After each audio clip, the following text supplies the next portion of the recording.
We do not have a quorum, but it's already about 5 minutes late, so we will go ahead and turn it over to Representative Holberg, and she can start describing her bill.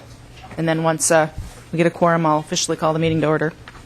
Thank you, Madam Chair. And just so, again, I know we can't take official action until we have a quorum, but we will be asking for a major portion of subdivision 2 to be deleted on line 1.112. Everything, delete data privacy, and then I guess you'd probably have to delete the semicolon too. I'm sorry, I didn't hear that, Representative Holberg. You'd have to delete the semicolon too in the words data privacy. And then on line 1.13, after the word necessary, the remainder of that line, and all of lines 14 through 19. And basically, if we want to get into a data practices discussion, we certainly can, but we feel that current standards address the classification of data for health facilities that are licensed and the data that's collected under that process, and that this bill would fall under those standards. So these protections are already in place for this type of policy. Could you restate the lines that you're going to want me to move to delete? Sure. Again, on page 1, line 12, the semicolon and data privacy. Line 113, everything after the word necessary. And lines 14 through 19. Okay. And that will then also set us up so that we would then go to health finance and not have to go to the civil law committee, because we're really not implementing any new policy here. We're basically saying that this policy would fall under current law, and that the information on individuals would be private under health licensing, current health licensing standards. Okay. So with that rather housekeeping matter taken care of, basically why we're here today, I guess, is because of the rulemaking. And in the bill currently, we are asking that the Department of Health do major rulemaking for the purposes of licensing clinics that perform 10 or more abortions a year. We have seen news reports of other areas of the country of some pretty horrific standards in abortion clinics, and while we're not saying that currently that exists in Minnesota, we feel that given the nature of the procedures that are being done in these facilities, that they should meet health standards. In addition, one of the things that's been brought to light is that while the current operators within the state may be meeting particular standards, and in fact one provider has a brand new, what we hear, state-of-the-art clinic, we don't know who else might want to come into the state and open up such a clinic, and given that there's no standards or licensing in the state, it would be questionable whether or not we would have the ability to enforce any standards. And Ms. Rao is here from MCCL if there's any questions or if she wants to add anything. Do you want to testify, Ms. Rao? Madam Chair, members of the committee, I don't need to testify, but I would be happy to answer any questions. Representative Skelzy? Oh, I'm sorry, Representative Nelson, I didn't have the Thank you, Madam Chair. And I just want a clarification here, something that Representative Holberg said. You said 10 or more a year. I'm reading the language in the bill on 1.9. It says 10 or more a month. So is it a year, 10 in a year, or 10 in a month? Representative Holberg? Thank you, Madam Chair. And Representative Nelson, you must have got more sleep than I did, so thank you for catching that. I just wanted to make sure we were on the same page. Yes, we are. My apologies. 10 or more per month. Representative Skelzy? Thank you, Ms. Chair. And this falls into another one of those hate Minnesota bills, I have to admit. We just can't do anything right here. We're just so bad, and everything is so wrong here. So because somebody did something wrong in Pennsylvania, we are no good in Minnesota. I just have to say, it blows me away every time I see one of these things. And in fact, why don't we convince Pennsylvania to do a better job? And what does Mississippi do then regarding this? Do you know? Representative Holberg? Madam Chair, I do not, but Representative Scalzi, I think that the point here is that we don't want that situation to occur, and we have no ability to stop that. So, like I said, the new facility that was built is state-of-the-art, but what's to stop somebody from putting together a clinic that they cut corners, lower costs, compete with that state-of-the-art facility with no standards that they have to meet? Representative Skelzy? Thank you, Ms. Chair. And that's a lot of the arguments that we were making last night until 2:15, is that, something bad might really happen here. And the majority party said, well, really, there's no evidence of anything bad happening with this bill. So given the lack of evidence of anything going bad in Minnesota, why do we have to be now like Pennsylvania? Why do we have to be like Mississippi? This is just a thread that's going through the legislature this year. And I know it's a lot of fun for a lot of people because you've got the votes, you're having a good time with it, and I get it. That doesn't mean we have to like it, and that doesn't mean we can't speak out about it. Because somebody did something wrong in Pennsylvania is not a good reason for me to say, Minnesota, you're bad. There's just no correlation. And now we know we're the only state that has a worse constitutional amendment than Mississippi. Even theirs is better than ours. Well, frankly, I'm very parochial about Minnesota. We have clean facilities in Minnesota, and until somebody tells me that we don't, I have no urge to try to say to Minnesota, you're wrong. I have no urge to do that. And I don't want to be like Mississippi, and I don't want to be like a dirty clinic in Pennsylvania, and I'm not assuming that we're that bad. So that's my comment. Okay, thank you, Representative Skelzy. I'm just going to pause for a second there before I let Representative Holberg answer. We do have a quorum. Representative Simon, did you get a chance to review the minutes? I have. I'll move the minutes, Madam Chair, of March 20th, 2012. Representative Simon moves the minutes of Tuesday, March 20th. Any corrections? All those in favor, please signify by saying aye. Aye. Opposed, nay. Motion does prevail. I will move House File 2340 be recommended to pass and be re-referred to the Committee on HHS Finance. And I will also move the oral amendment. Would you care to restate the oral amendment, Mr. Shepard? Madam Chair and members, the oral amendment was on page 1, line 12. Delete the bold semicolon and the words data privacy. On page 1, line 13, delete everything after the period. And then page 1, delete lines 14 to 19. Any questions or discussion to the oral amendment? Seeing none, all those in favor of the oral amendment, please signify by saying aye.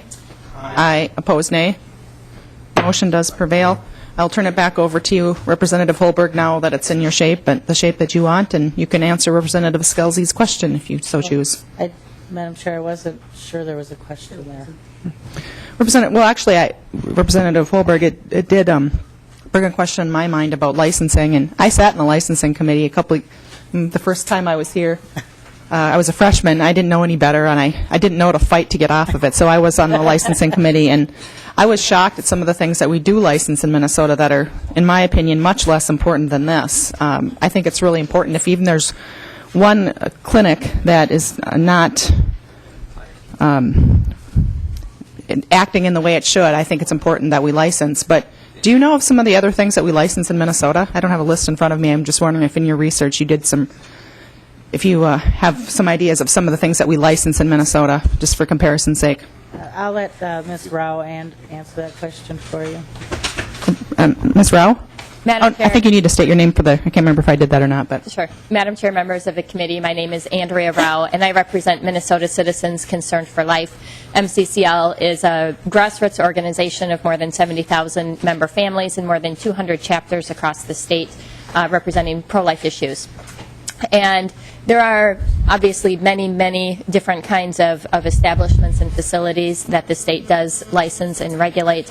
The list would be much too long to go through it, but I will state that, for example, last year the legislature passed a law that required licensing of body art establishments. The Department of Health currently licenses and regulates hospitals, outpatient surgical centers, long-term care facilities, and nursing homes. I think that it is fair that somewhere on the continuum between body art establishments, in other words, tattoo parlors, and outpatient surgical centers and hospitals, that abortion facilities, which are performing, in 2010, the most recent year we have statistics for, more than 11,000 abortions in the state. It seems reasonable that somewhere on that continuum, abortion facilities would be licensed and regulated. And Minnesota would be in good company in providing some kind of regulation for such facilities. Currently, almost half the states, or roughly half the states in the country, do provide some sort of regulation or licensure of abortion facilities.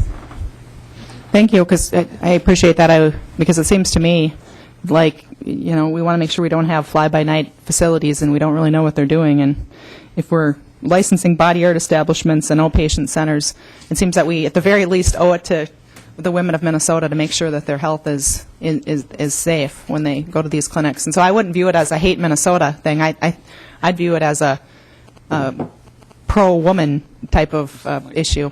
But that's just my 2 cents. Representative Winkler? Thank you, Madam Chair. Ms. Rao, are the health professionals providing this medical procedure licensed? Madam Chair, Representative Ms. Winkler. Rao? Yes, the health professionals are. Madam But not the facilities, and so there's no way of knowing what the actual facilities are like. Madam Chair, Representative Winkler. Ms. Lau, are other non-surgical health facilities licensed in Minnesota? Ms. Rao? Madam Chair, Representative Did I say Winkler. I said Lau, I'm sorry. I thought, That's quite all right. I'll forgive you, Representative. I'm a little tired. I've been doing something late at night lately. Understandable. Other non-surgical facilities, medical facilities, I can't speak for all of them. I do know that medical clinics are not. However, abortion facilities are providing surgery. In 2010, there were 7 facilities that would qualify under this bill for licensure. They provide more than 98% of all of the abortions in this state. That is a number of surgeries that are done. I think that if you look at the definition of, for example, an outpatient surgery center, if abortion facilities weren't, if all that they did was provide abortions, I think that they would be required to be licensed under the laws of our state already. It's only because they're providing other services that they fall outside of the existing licensure requirements. Senator Winkler. Madam Chair, Ms. Rao, that is not my understanding. And so could you please tell us under Minnesota law what the definition of surgery is and give us other examples of surgery centers that are not licensed according to your definition of surgery or the state law definition of surgery? Ms. Rao? Madam Chair, Representative Winkler, I actually do have the definition of surgery over here, but there are various definitions of surgery in Minnesota law. But outpatient surgical centers in Minnesota are required to be licensed by the state. Madam Chair. Representative Winkler. Ms. Rao, if outpatient surgery centers are required to be licensed by the state and surgery, as defined in law, is being conducted at a clinic that we're talking about here, if that's a surgery and outpatient surgery is licensed, then the State Department of Health should already be licensing them. Or the alternative is what's happening is not surgery, but that's just a term that you're using to describe a procedure that's not surgical. Ms. Rao? Madam Chair, Representative Winkler, the reason that the surgical abortions are not currently being licensed under the outpatient laws is because that the definition not of surgery doesn't encompass the abortions, but rather the definition of an outpatient surgical center. The definition of an outpatient surgical center excludes medical clinics. Madam Chair. Representative Winkler. Ms. Rao, so it's your contention that it would be possible to conduct outpatient surgery at any facility that didn't meet the statutory definition of an outpatient surgery center? So if you're performing outpatient surgery in a garage, but you're not calling it a surgical center, it wouldn't be licensed, and it would be legal? Mr. O? Madam Chair, Representative Winkler, I can't speak exactly to it being performed in a garage, but many surgeries, minor surgeries, are performed in medical clinics. For example, vasectomies are sometimes performed in a medical clinic rather than an outpatient surgical center. Representative Madam Chair. Winkler. Ms. Rouse, let's say you say a minor surgery performed in medical clinics. If a clinic is providing vasectomies, do they need to be licensed as an outpatient surgery center? Ms. Rao? Madam Chair, Representative Winkler, no. So, Representative Winkler. Madam Chair, Ms. Rao, what I'm hearing then is minor surgery, like a vasectomy, does not have to be performed at a state licensed facility. Is that correct? Ms. Rao? Madam Chair, Representative Winkler, that's correct. So, Ms. Rao, why aren't we addressing Winkler. any of those other minor surgeries? If the concern is health and not abortion politics, if the concern is health, why don't we address those other kinds of procedures? I mean, I don't want to be too personal, but I happen to think that vasectomies should be performed in a safe environment just like any other surgical procedure. And why would your bill not cover those? Would you like to amend the bill, Representative Winkler? Madam Chair, I don't know that I'm prepared at this time to amend the bill to include all surgery centers, and I'm not hearing totally consistent answers, but it seems to me that we shouldn't be trying to single out one kind of legal medical procedure to the exclusion of similar kinds of legal medical procedures. If the concern is health and safety, if that's the real concern, then we should be looking at this more broadly. Ms. Rao? Madam Chair and Representative Winkler, abortion is the circumstances of abortion. Women who go in to have an abortion typically want privacy, and they are not as likely to speak out if they do have a bad experience during the course of their surgery. And I think that is evidenced. I know people don't want to necessarily compare us to Pennsylvania, and I'm not implying that what happened in Pennsylvania is currently happening in Minnesota. But the clinic and the conditions at that clinic in Pennsylvania went on for years before it became public, and the clinic was shut down. 2 women lost their lives at that clinic, and that's a terrible thing. And the reason that it went on for years is because women who had those terrible situations didn't speak out. And I think that is partly because of the nature of the abortion procedure. And because women do want to keep that privacy, they're not ever planning on going back to that clinic or thinking that they're going to have to experience that again. And so they are less likely to speak out and try to improve the situation at that clinic. And it's because of the nature of that abortion is different. And the courts have recognized that abortion is a different kind of procedure and has unique circumstances. And that is why this bill addresses the abortion issue. Well, Representative Winkler. Madam Chair, Ms. Rao, your contention is that your assertion is that because women may feel less willing to speak out about the conditions under which an abortion was performed than other people would be about the way medical procedures or minor surgeries might be performed, that somehow that warrants a full set of regulations for abortion facilities but not for anything else. I think that's pretty silly. Just because you have a contention that some people might feel less safe talking about it, it doesn't mean that that's a justification for public policy. And it's possible that one of the reasons why women feel less comfortable talking about it is because in order to access a safe and legal procedure, they have to walk down the street and have people scream at them. And they have to have escorts to get there. I wonder why women might feel intimidated by that. I wonder why organizations like yours would talk about women's rights and the ability to access these services in this sort of pious way, yet at the same time be part of organizations that are screaming at women as they're trying to do it. That doesn't ring true. I'd like to hear more from the Department of Health if in fact you can get a vasectomy in an unlicensed clinic even though the provider is licensed or not. I'm not sure that if that's true. It seems to me we may have a larger issue here. But to single out abortion based on a speculation that women might be less willing to come forward doesn't really give you cover for the political agenda that this bill would otherwise be operating under. Ms. Rao? Madam Chair and Representative Winkler, first I would like to say that MCCL does have a serious, we care very deeply about women's health. And to call that silly in our concern over this legislation is not appreciated. And as to your continued questions about whether or not medical clinics where some minor surgeries are performed are unlicensed or not, the Commissioner of Health, Commissioner Erlinger, testified in the Senate on this issue, and he said, quote, "The Minnesota Department of Health does not have the responsibility to license or inspect medical clinics." Representative Winkler? Madam Chair, Ms. Rao, that doesn't really answer the question of what the definition of a medical clinic is and what procedures can or can't be performed there. So I think it's a legitimate question. If you use the example of a vasectomy, can a vasectomy be performed at a clinic that is not licensed as a facility to provide that or not?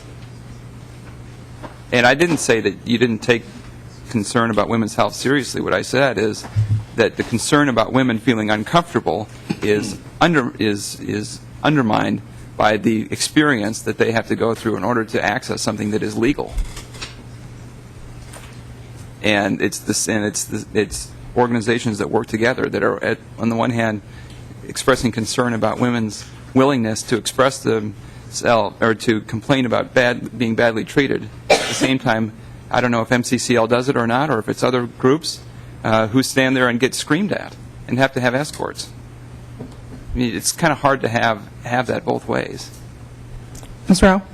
Madam Chair, Representative Winkler, MCCL does not engage in sidewalk counseling. Representative Winkler? So, Madam Chair, I'm hoping we'll find out more facts from the Department of Health about what kind of surgeries get performed at what kind of centers and whether they're licensed or not, or someone else. Because we're requiring them to make rules for one type of procedure, but we don't really know what other kinds of procedures are being missed. Representative Beard, to this point. Yeah, thank you, Madam Chair. I've been to 2 pro-life rallies in the last couple of years. They were almost like church services. There was no shouting, no screaming, except from the pro-abortion protesters standing around the edge trying to disrupt things. Perhaps Representative Winkler is confusing it with, I don't know, Occupy Wall Street or Acorn or ACT UP Minnesota or SEIU rallies where there has been a lot of shouting, screaming, and I'm thinking of a very contentious hearing last year where some of us were actually spat upon by some protesters, but they were not pro-life protesters. I will make that very clear. Those people have been nothing but respectful, reverent, and decent folks to deal with in my many years of experience. Madam Chair, just to be Thank clear, you. Representative Winkler. Representative Beard, I'm not talking about political rallies. I'm talking about women who are going to a medical facility to receive a legal medical treatment and having protesters stand there and scream at them, and having to have laws specifying exactly how close people can be to have to be screamed at and require volunteer escorts to go there. That's the kind of extremism I'm talking about, not the extremism of a political rally, which I think we can all agree on all sides of an issue can become overwrought at times. I would agree with that, Madam Chair. Thank you. If we could just kind of stick closely to the actual bill, that'd be great. Representative Nelson, you're next on the list. Thank you, Madam Chair. Representative Holberg, something you said in your earlier answer talking about not wanting to, we're talking about Pennsylvania and we're not wanting to have, a large proliferation of these, that in your belief that most of the clinics that are performing these now do a good job and have clean facilities in Minnesota, which speaks well of Minnesota, but is there a fear here that there's going to be a big proliferation of abortion clinics in the state of Minnesota? Is this a growth industry out there? I mean, can we look forward to having on every corner a Sam's Abortion and Tattoo Parlor or something? I mean, is this what you're afraid of, that we want to make sure that we have these licenses so we don't have this large proliferation of these? Because I don't personally see this as a growth industry. Representative Holberg?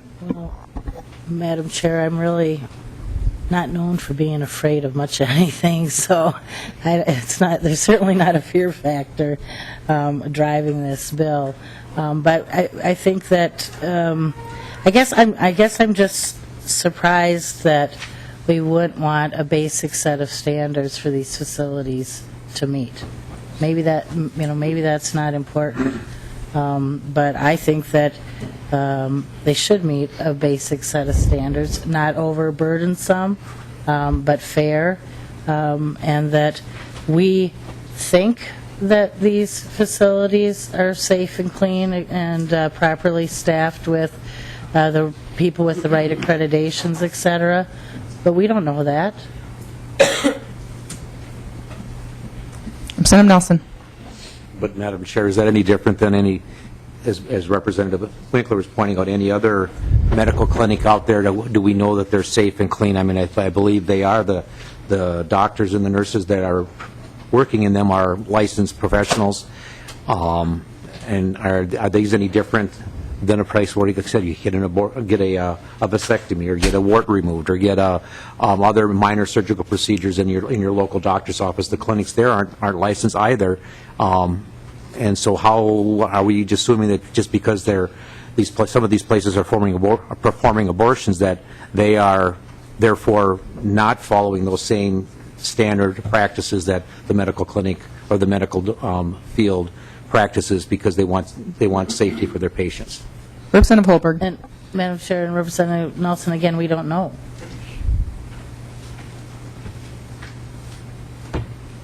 Representative Simon. Thank you, Madam Chair. Either for the author or for Ms. Rao, I'm just looking at line 1.10 where it just says shall be licensed by the Commissioner of Health, and maybe, Madam Chair, you know, having served, and my condolences, by the way, for having served on the License Committee. As I said, I didn't know any better. I was a freshman. Well, I guess my question is this, do we typically do this and just say shall be licensed without putting any of the criteria in statute? I mean, I know for my own profession, there's clear standards. You have to have attended accredited law school, you have to have passed the bar exam, you have to have a statement of sort of character and moral fitness. I mean, they're on and on and on. I don't know if those are in statute, but do we typically, I heard that, Representative Pepin. Do we typically put language this sort of general and vague? I don't know if this is different or not. It's a genuine question. I don't know. Representative Holberg. Madam Chair and Representative Simon, I don't know. I've never carried a bill with rulemaking authority before. We view the Department of Health as having experience in this area, also having the ability to look at what other states are doing. We don't want this overburdensome or onerous. And so we would expect that they would look at current standards that are in place for the outpatient surgical centers, et cetera, find out which ones they feel should be applied in this situation, and develop rulemaking accordingly.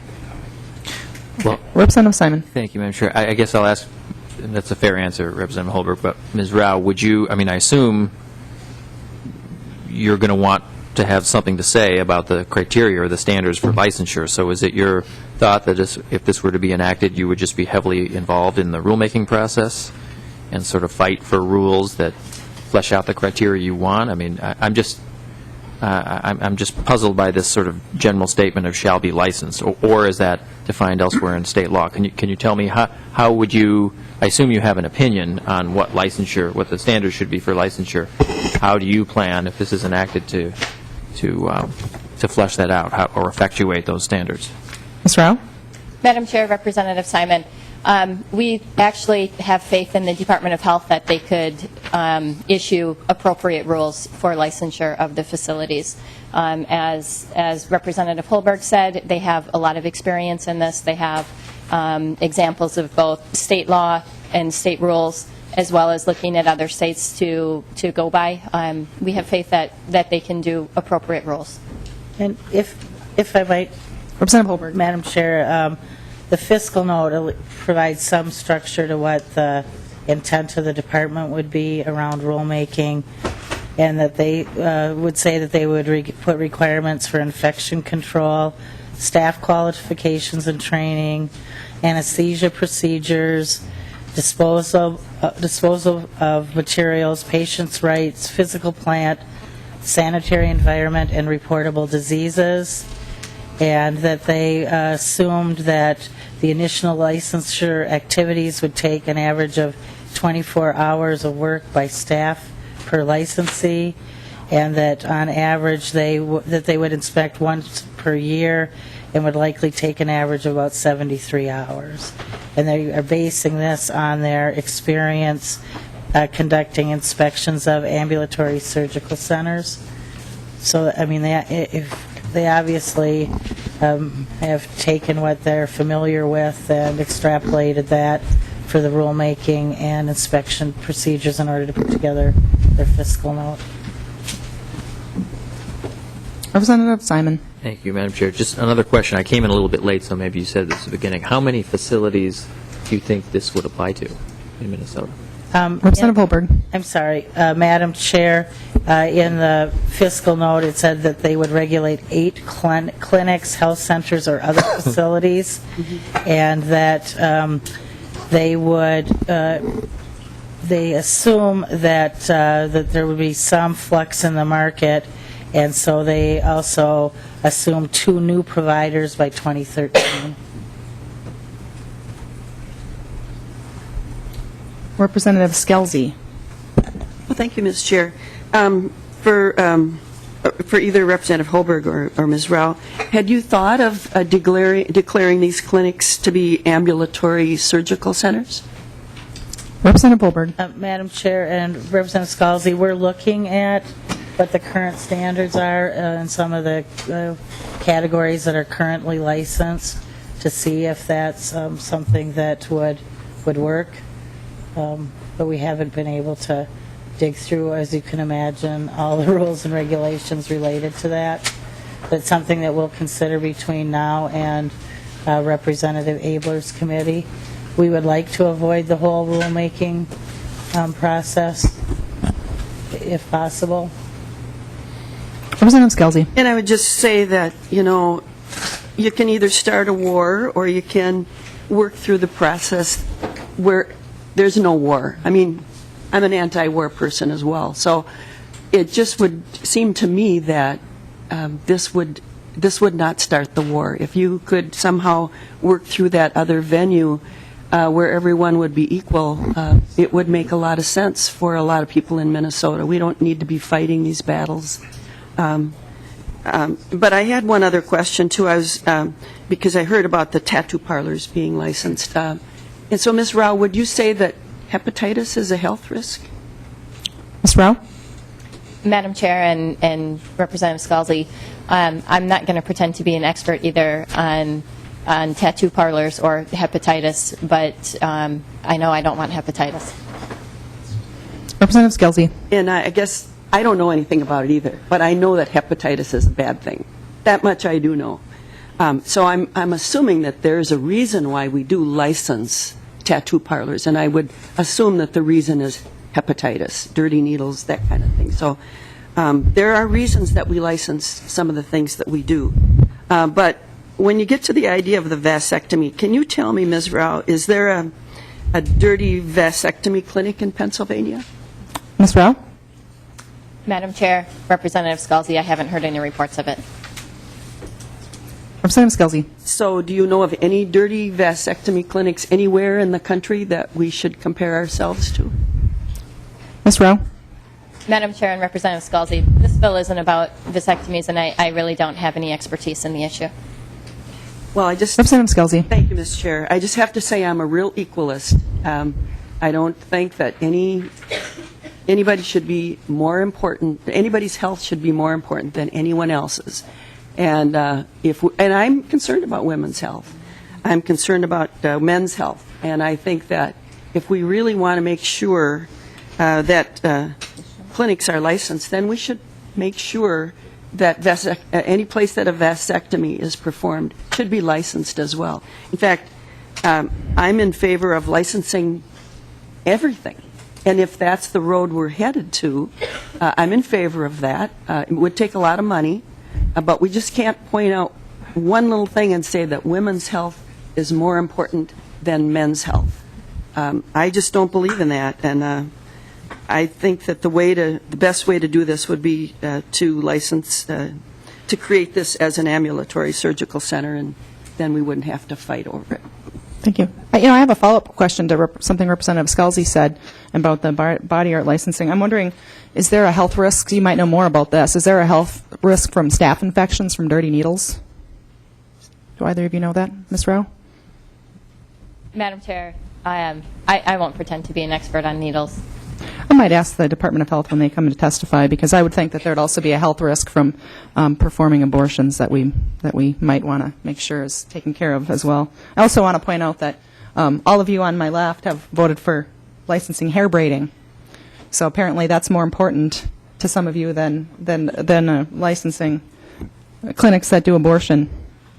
But we'll move on. We have several questions. Representative Quam. Thank you, Madam Chair. I found some of the discussion so far a little bit confusing.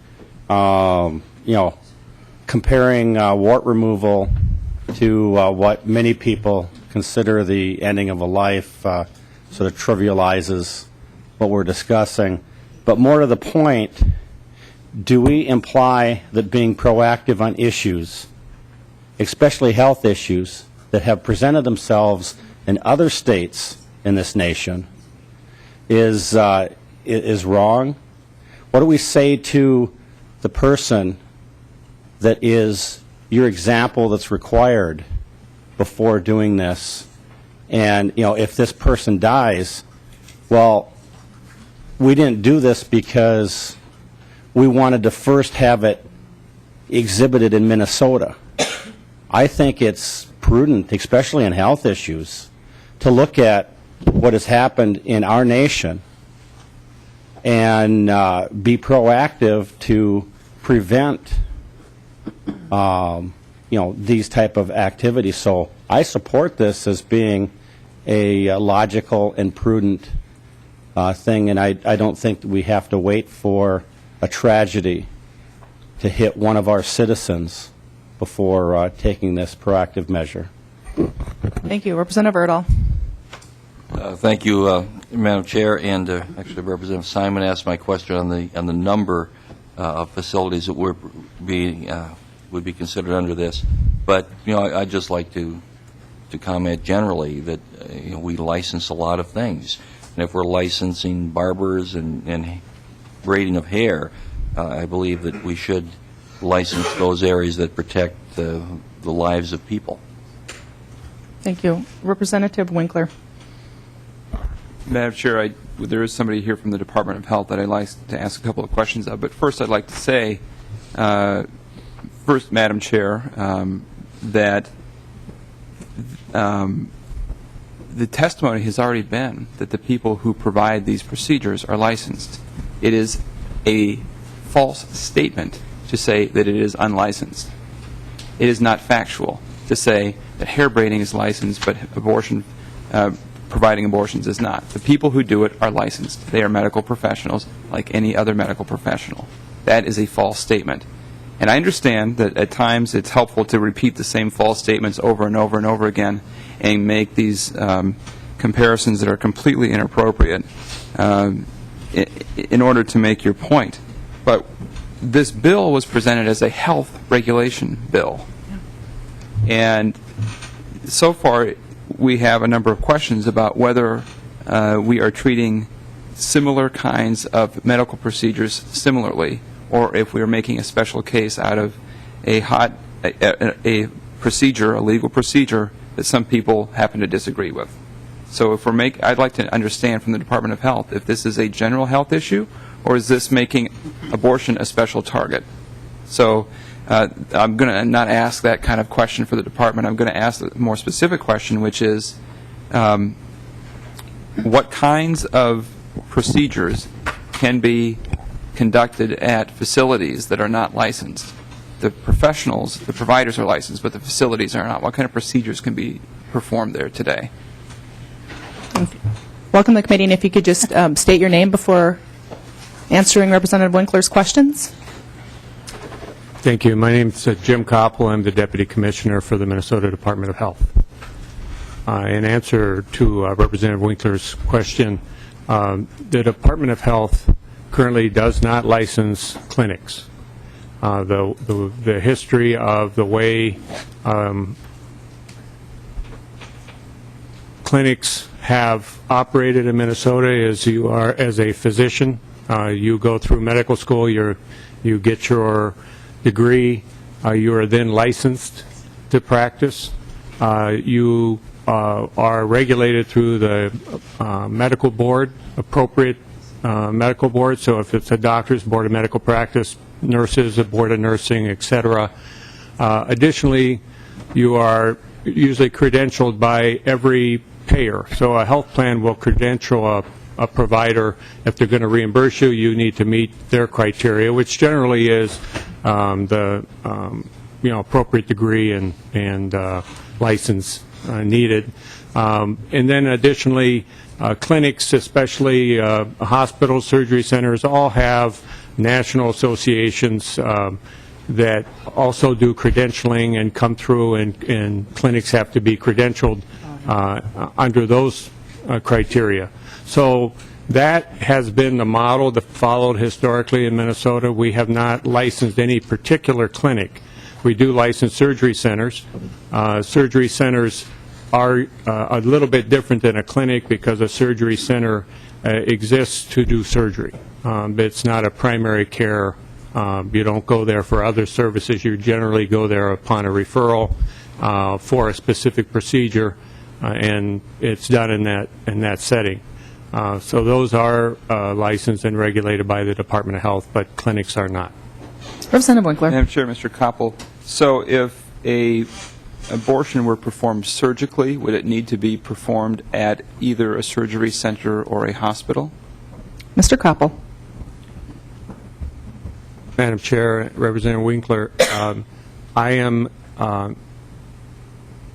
not aware that that would be the case. There are some abortions that are performed in hospitals, but there are similarly done in clinics.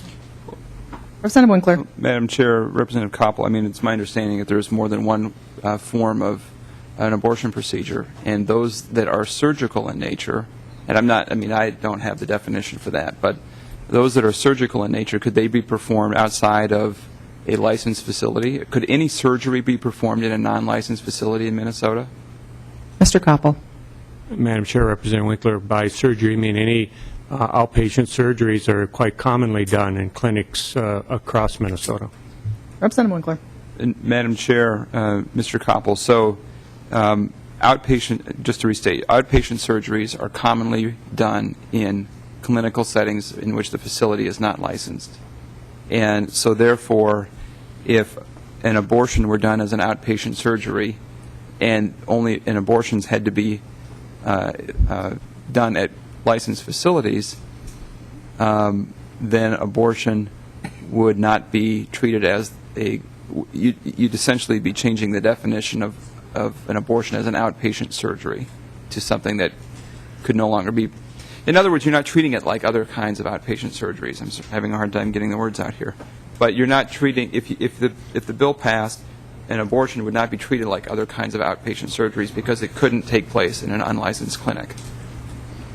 Mr. Koppel.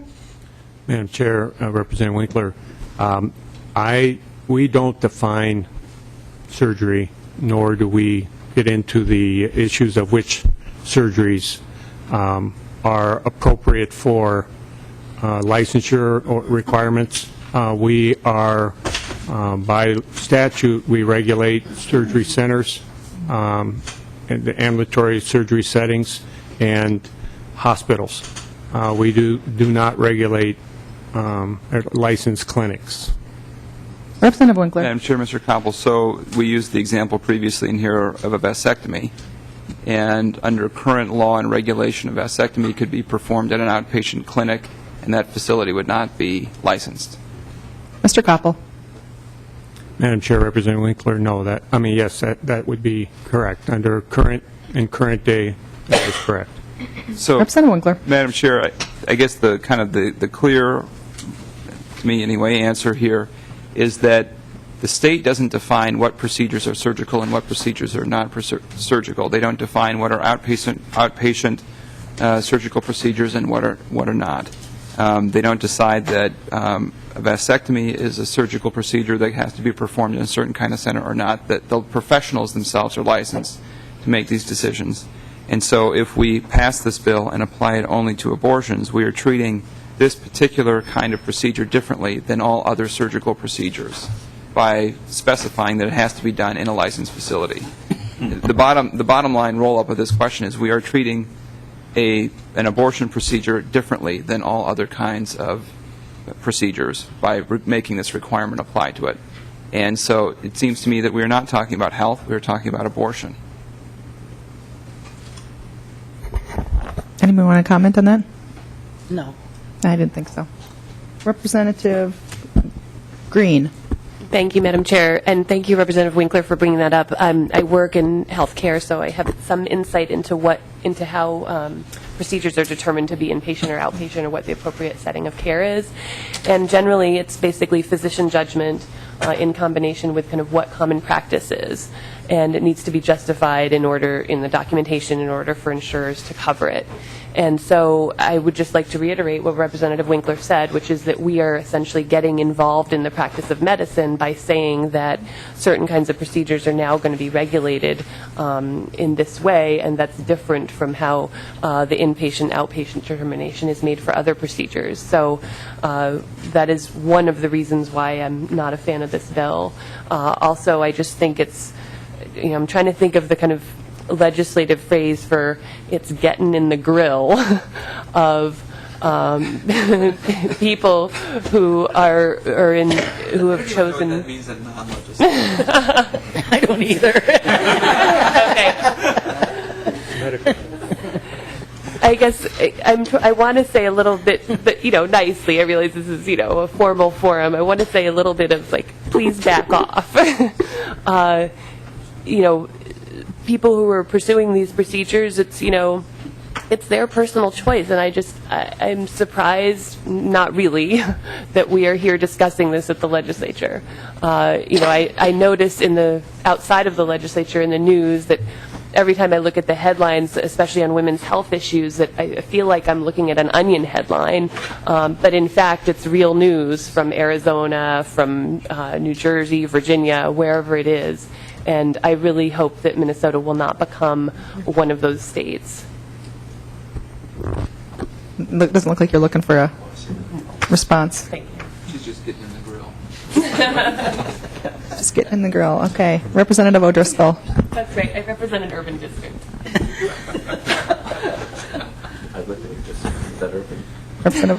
Representative O'Driscoll. Thank you, Madam Chair. To the Deputy Commissioner, thank you for being here today and helping shed some light for us on this topic.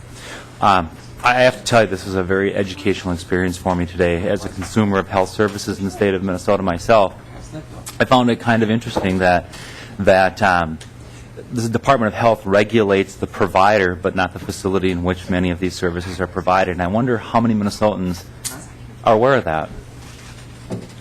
That whether or not you would walk into a facility where you're going to have procedures performed, and I will use the term head to toe, and not know that the facility itself is going to be inspected, that we've left that to private accrediting associations or national standards and boards, but our own Department of Health, which is charged with and has the duty of holding the public's trust, doesn't go into these types of facilities, whether it be the one that we're talking about today or others. That was quite an education for me this morning. I was wondering if you could comment. Mr. Koppel. Madam Chair, Representative, actually, the Board of Medical Practice used to be within the Department of Health and is now an independent Board of Medical Practice. So I guess traditionally you could say it was housed there, and that's where the physician license occurred. But we have never been asked to regulate or license all clinics. And medicine has changed. Certainly there are more outpatient procedures than there were any given number of years ago. But that our model is not dissimilar from many states in that the credentialing and the Board of Medical Practice and that individual physician license has been the carrier of that public trust and the duties that go with it. Representative O'Driscoll. Thank you, Madam Chair. Again, I just go back to the comment that I made before, that I was very educated this morning on the, I don't want to use the word lack of inspection, because as you pointed out, there are others that do that, but our own Minnesota Department of Health does not go in and make inspections of the facilities, but then does regulate the provider of such services. Again, I'll use the term head to toe because of the scope of the nature, and not specifically tying it to the matter before us. Again, I found that to be a real education, and I would be willing to bet if you ask 99 out of 100 Minnesotans, do you think that the Department of Health goes in on a regular basis to some of these things? Their answer would be yes. I believe that the government is checking up on those kinds of things. Whether they tend to agree with that or not, as an appropriate role of government, I would believe that most people would think that that's occurring. Okay, we have one more member on the list right now. I do want to get Ms. Jackson to, she has requested to testify, but Representative Quam, I think, has a question for the Department of Health. Yes, Mr. Koppel. Just for clarification, some of the procedures that were brought up in discussion, wart removal, vasectomy, et cetera, have they had any deaths from complications? And then also the second part is, I believe there have been deaths from complications of abortion. So can you clarify? That would help me understand the difference. Mr. Koppel? Madam Chair, Representative Quam, I don't have that information with me today. I don't know if there is a requirement on a report for abortion reporting, but I am not aware of the other incidents of death or complications from other procedures. I would have to go back and see if we have that information or if it exists. Okay. Thank you. Ms. Jackson, could you come up, and I know you wanted to speak. Thanks for being patient.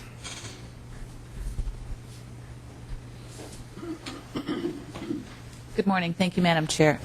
My name is Carolyn Jackson, and I am the lobbying coordinator for the ACLU of Minnesota. The American Civil Liberties Union of Minnesota is funded and supported by over 8,500 members statewide. Our mission is to defend constitutional rights under the United States and Minnesota constitutions. The state has a strong interest in protecting women's health. However, House File 2340 does not accomplish that goal. According to the Eighth Circuit Court of Appeals, regulation of abortion must not be different from regulation of other similar outpatient procedures.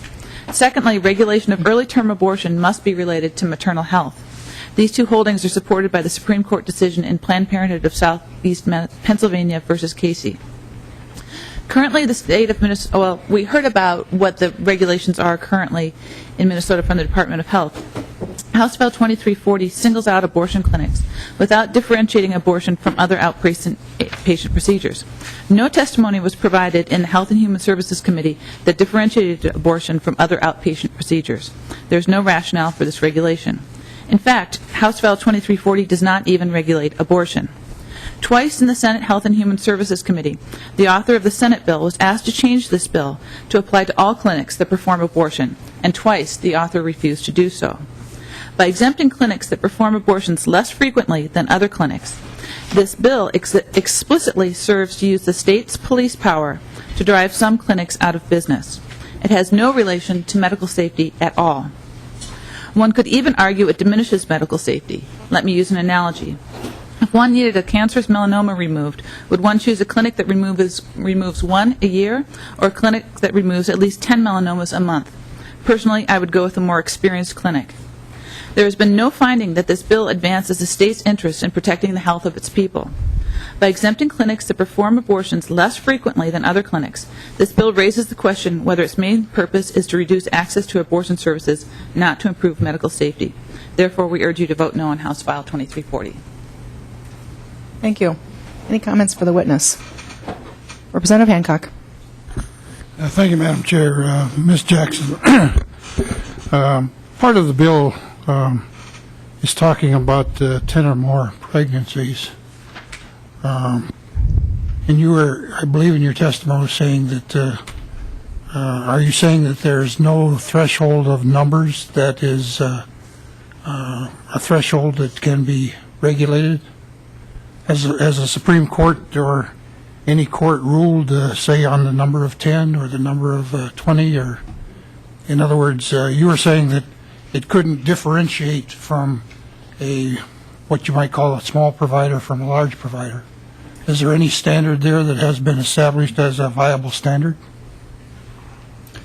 Ms. Jackson. Madam Chair, Representative, the point is that number 10 is random. It has nothing to do with medical health whatsoever. It has to do with the frequency with which the abortion procedure is performed.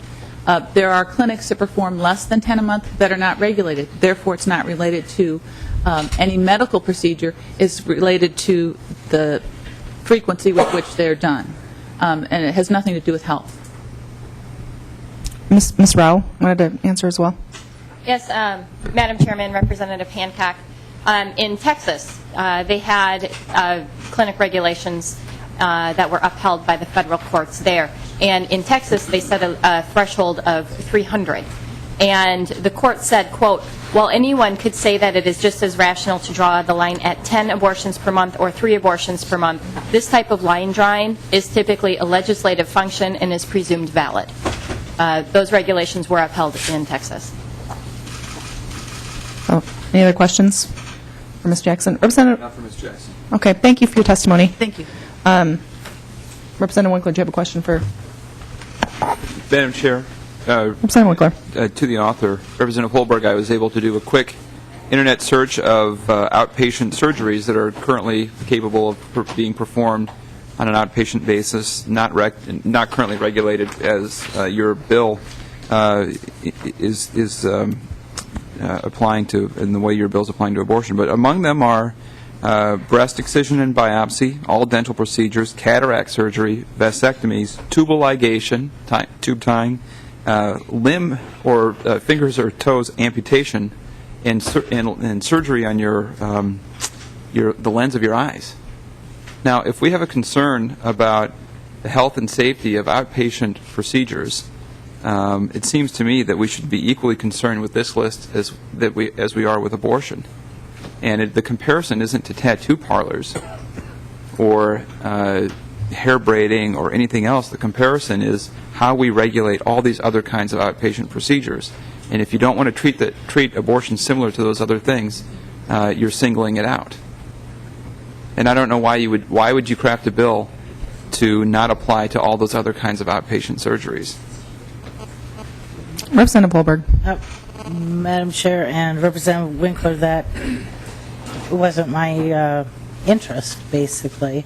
If you look at the situation that we saw in Pennsylvania, that brought this to life, and certainly that's something that we could discuss as far as the other procedures, but it's not something that I considered as the bill got put together. But I do think that making sure that the clinics are safe and clean and that proper procedures are being implemented for disease control, et cetera, are important. And considering the other procedures that you just listed, we can certainly look into it, but it's not something that I'm prepared to deal with today. So, well, Representative Winkler. Madam Chair, Representative Holberg, I mean, I understand that abortion is a special interest of a lot of people, but it's still a legal procedure, and we should still treat it like any other legal procedure. And I don't support your bill, and would urge us to reconsider passing this legislation without looking at the broader issue of surgical centers. If there's a problem with how we regulate outpatient surgery, we should identify that. And rather than pass a bill based on the sensationalism of one particular instance in Pennsylvania, we should understand what the facts are in Minnesota and proceed carefully. If we have a regulatory environment in healthcare in Minnesota that is functioning, singling out an abortion bill just looks like a political move, not like a health move. And I think we should be far more careful about how we approach this. So, Madam Chair, I'd request a roll call vote, and I'd urge us to vote no. A roll call having been requested, there will be a roll call. Representative, I don't see any other questions. Representative Holberg, did you want to make any closing comments? No. Okay, clerk will take the roll. Oh, I'm sorry, I should renew my motion before we vote. I will renew my motion that House File 2340 be recommended to pass as amended and be re-referred to the Committee on HHS Finance. Representative Pepin. Aye. Representative Murray. Aye. Representative Nelson. No. Representative Beard. Aye. Representative Green. No. Representative Hancock. Aye. Representative McFarland. Aye. Representative O'Driscoll. Aye. Representative Quam. Aye. Representative Scalzi. No. Representative Erdahl. Aye. Representative Winkler. My vote is no.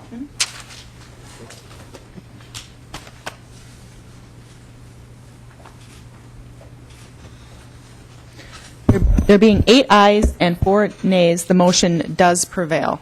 Thank you, Mr. Chair, or Madam Chair and Committee. Thank you. Members, we do have a committee hearing tomorrow. We'll be taking up the pension bill, so try to be here on time so that we can get a quorum and move forward. Meeting adjourned.